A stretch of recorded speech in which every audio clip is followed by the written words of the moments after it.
మీ ఇప్పటి నుంచైనా మీరు తమ్ముళ్ళు చూడండి. ముందు తమ్ముళ్ళు ఇప్పుడు చెప్తుంది ఏంటంటే సాంప్రదాయం నేర్చుకోండి.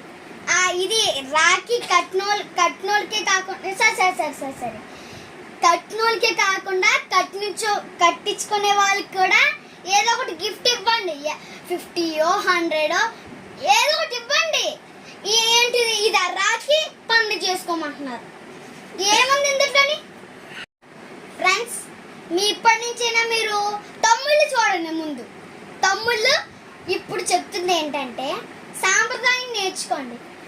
ఇది రాఖీ కట్నోళ్ళకే కాకుండా సరే కట్నోళ్ళకే కాకుండా కట్టించుకునే వాళ్ళకి కూడా ఏదో ఒకటి గిఫ్ట్ ఇవ్వండి.